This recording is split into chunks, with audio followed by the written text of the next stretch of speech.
북한 노동당 김여정 노동당 부부장입니다. 자, 영상으로 어떤 내용인지 한번 만나보겠습니다.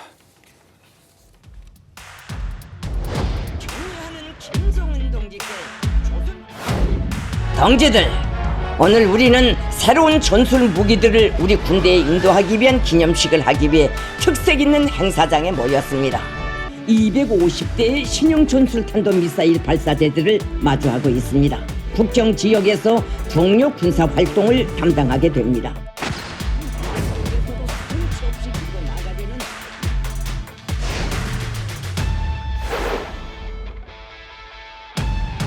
국경 속에서도 정치 없이 밀고 나가려는 우리 군입니다. 자, 지금부터는 최창렬 교수님 함께 이야기를 나눠보도록 하겠습니다. 교수님, 어서 오십시오. 안녕하세요. 네.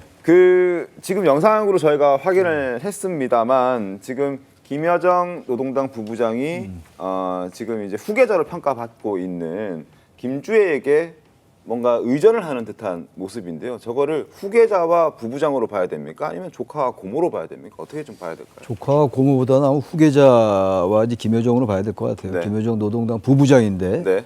김여정 부부장이 푸틴이 방북을 했을 때도 네. 저런 모습을 보이지 않았거든요. 대단히 꼿꼿한 모습이었고 우리나라 과거에 김장수 장관이 꼿꼿 장군이란 이제 별명이 붙었었는데 그 생각이 이제 떠오르는데 근데 지금 이 김여정 부부장이 자기 조카인데 개인 사적으로는 조카인데 네. 조카에게 저런 모습을 보인다는 거는 권력 관계로 볼 수밖에 없다고 저는 생각합니다. 왜냐하면 저 정도까지 저 자세를 보일 필요는 없는 건데 네.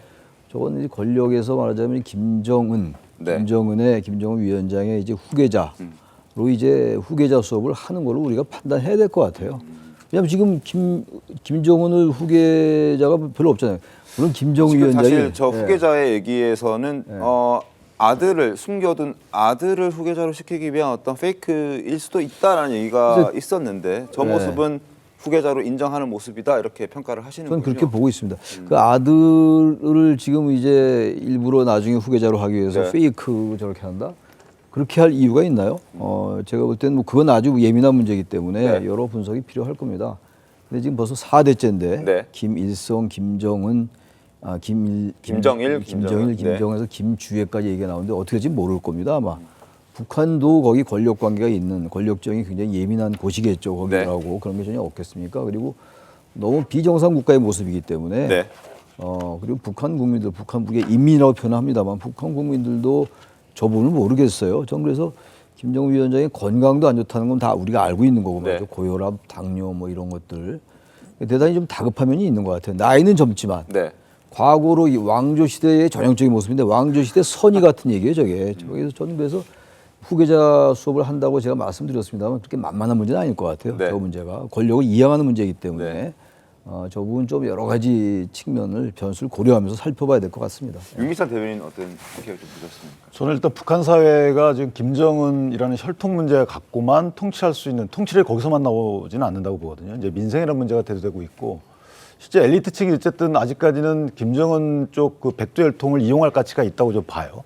그렇기 때문에 저 김주애 같은 경우는 후계자로 지정하기보다는 네. 개인적으로 미래 세대잖아요. 네. 그러니까 미래 세대를 위해서 내가 핵 개발도 하고 이렇게 어려움을 견뎌야 된다.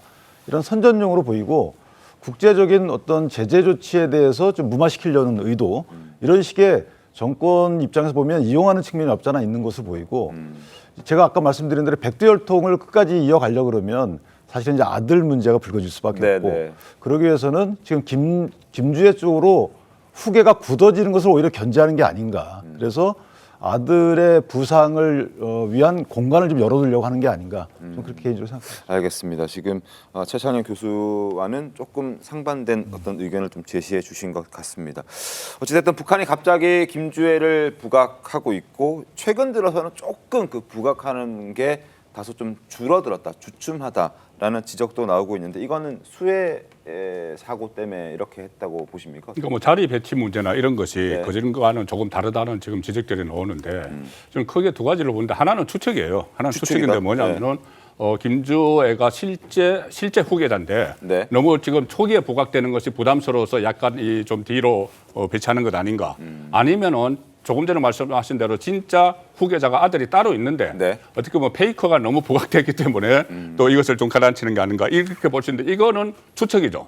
그런데 실제로 저희들이 알 수 있는 거는 북한의 지금 수해입니다. 수해죠. 수해가 네. 한 1,500명 정도의 사망 실종자가 났고 네. 그렇다면 저희들이 짐작을 할 때 그 김정은이 그 아주 예외적으로 그때 구명 보트를 타고 막 시찰을 하는 모습도 맞습니다. 보였잖아요. 맞습니다. 그러면 식량난이나 식수난이 엄청날 거예요. 그 상황에서 김주애를 부각을 시키면은 민심이 굉장히 흥행해질 겁니다. 왜 그러냐면 그 전에 김주애가 명품 옷을 입고 또 이렇게 나타난 데 대해서 북한 주민들이 굉장히 불만이 쌓여 있다는 보도가 나왔어요. 외신에서. 또 특히 이 피부색이나 아니면 통통한 이런 그 모습들이 네네. 북한 주민들 지금 정말 먹고 살기 어려운 북한 주민들이 볼 때는 우리 자식은 저렇게 저 빼빼 마르고 네. 또 피부색도 그런데 왜 저 김주애만 저러나 해서 겉으로 말은 못하지만 속으로는 그게 부글부글 끓고 있다는 외신 보도들이 나왔거든요. 이 상황에서 1,500명이나 이렇게 사망 실종된 상황에서 만약에 김주애를 부각을 시키면 민심이 상당히 안 좋겠죠. 네, 그런 측면이 있다고 봅니다. 알겠습니다. 참 알다가도 모를 그리고 알 수도 없는 북한의 모습을 잠깐 살펴봤습니다.